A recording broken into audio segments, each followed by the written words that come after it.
E nós temos também hoje a presença ilustre de um grande homem, um cara que tem uma história maravilhosa e tem uma vida intelectual também formidável, ex-ministro das Relações Exteriores. Queria chamar para a nossa presença aqui no programa, saúde, Adriles. Muito obrigado.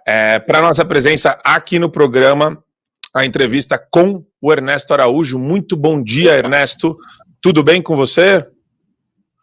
Bom dia, Marco Antônio. Tudo bem? Espero que com vocês também. Uma alegria estar aqui com esse time aí.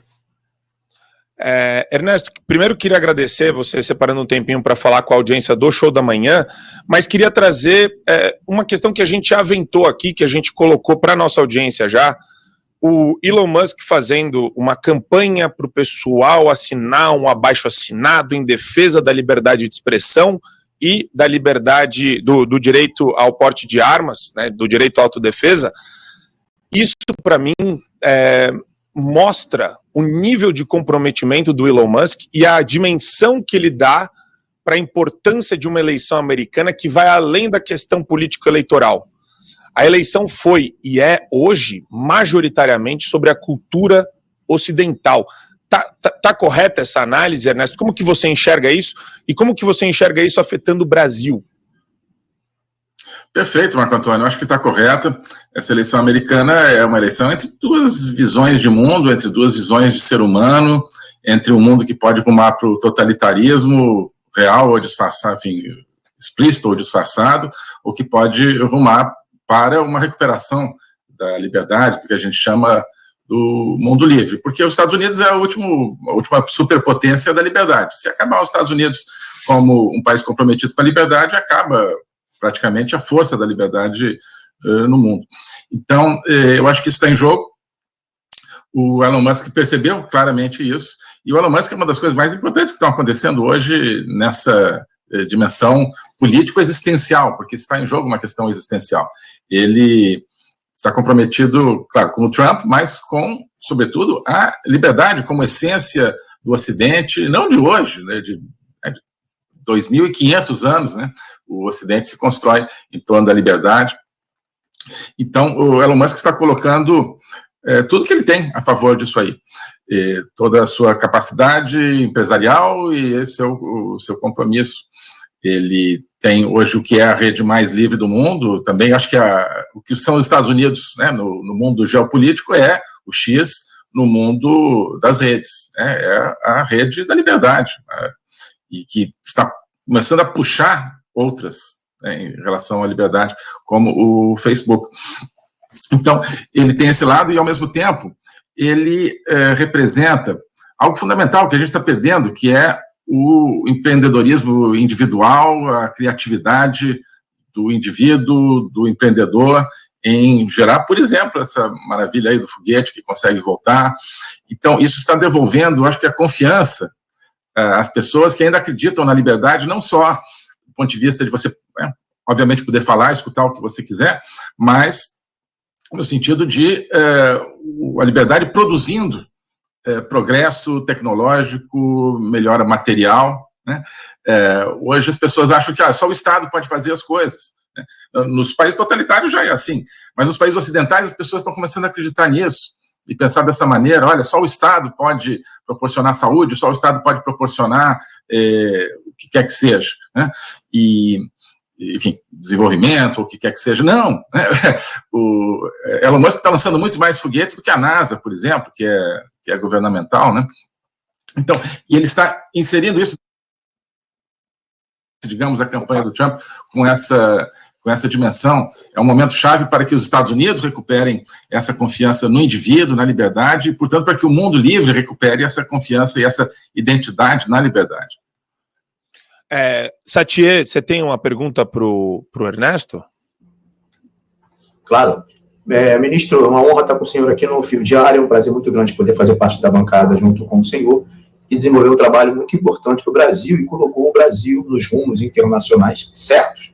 Evidentemente, nos alinhamos a países democráticos que priorizavam a liberdade, o direito à legítima defesa, a liberdade religiosa, e hoje a gente vê o Brasil se aliando a países totalitários, sobretudo do Oriente Médio, aquela foto icônica do vice-presidente da República, Geraldo Alckmin, ao lado de grandes líderes do Hamas, do Hezbollah, líderes hoje que foram eliminados, né? O único líder que não foi eliminado naquela foto, evidentemente não vai ser, porque é o próprio Geraldo Alckmin, né? É muito triste você ver um Brasil que há 4, 6 anos atrás estava ao lado de Trump, ao lado de países livres como os Estados Unidos, e agora você vê o Brasil ao lado de países totalitários do Oriente Médio. Como o senhor avalia esse movimento de 180 graus do Brasil em direção completamente oposta à liberdade? Pois é, isso é o que está no programa desse pessoal que lidera hoje o Brasil, todo esse variado, né, como eu chamo. Logo depois da eleição, 2022, eu já estava prevendo, olha, que as pessoas perguntavam, você acha que o Lula, a política externa do Lula vai tentar fazer um equilíbrio entre o bloco totalitário, aí China, Rússia, etc., e o bloco ocidental? Eu falei, não vai ter equilíbrio nenhum.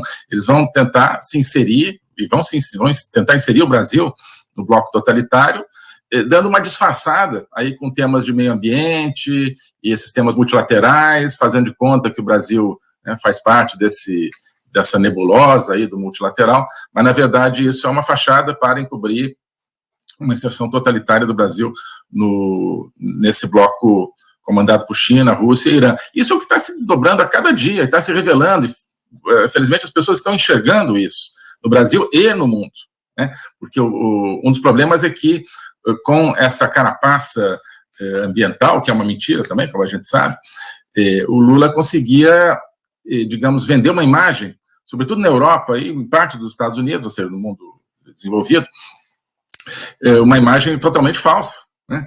E então os países democráticos que deveriam estar junto com os brasileiros que querem liberdade e democracia, viam esses brasileiros que querem liberdade e democracia como um perigo à democracia e o Lula como a salvação democrática, né? Agora está ficando difícil que eles continuem vendo isso, alguns querem continuar vendo, mas está ficando difícil. Isso não é simplesmente um movimento assim simbólico, embora o simbolismo seja fundamental também, como o Alckmin aparecendo lá nessa foto com os terroristas e assim por diante. Não, é um movimento prático, né? O Brasil está colaborando com esse pessoal, né, na criação de um mundo totalitário, na criação de um mundo sem liberdade. Está, enfim, vias aí o BRICS, por exemplo, de acolher talvez o Talibã, né, o governo do Talibã do Afeganistão, já acolheu o governo do Irã, né, o regime dos ayatolás, que é quem patrocina e, enfim, consolida aí um poder terrorista no Oriente Médio. Isso tudo tem a ver com o seguinte: o terrorismo no Oriente Médio está ligado ao totalitarismo russo-chinês e, ao mesmo tempo, está ligado ao crime organizado na América Latina. Cada vez mais a gente precisa estudar e entender isso. A presença do Hezbollah, por exemplo, na Venezuela, e outros lugares da América Latina, na Bolívia, por exemplo. A América Latina, cada vez mais dominada pelo crime organizado, né, que se conecta com esses braços aí terroristas do Oriente Médio de uma maneira muito, muito pesada, e um crime organizado que vai, como a gente vê, penetrando na política, né, no Brasil, no México, na Colômbia, no Chile, e em todos os principais países, grandes, pequenos, da América Latina. Então, tudo isso não é por acaso, isso é um desenho, né? Eles estão implementando uma política na qual eles acreditam. Eles são profundamente contra o Ocidente democrático. Então, obrigado, Satia, pela referência que você fez, ao trabalho que eu desenvolvi no Itamaraty, no sentido de inserir o Brasil no Ocidente. O Brasil não é que assim, vamos escolher, né? Você chega numa loja, você quer Ocidente ou você quer mundo totalitário? Não, o Brasil faz parte do Ocidente, por vocação, por sentimento, por essência da nossa nacionalidade.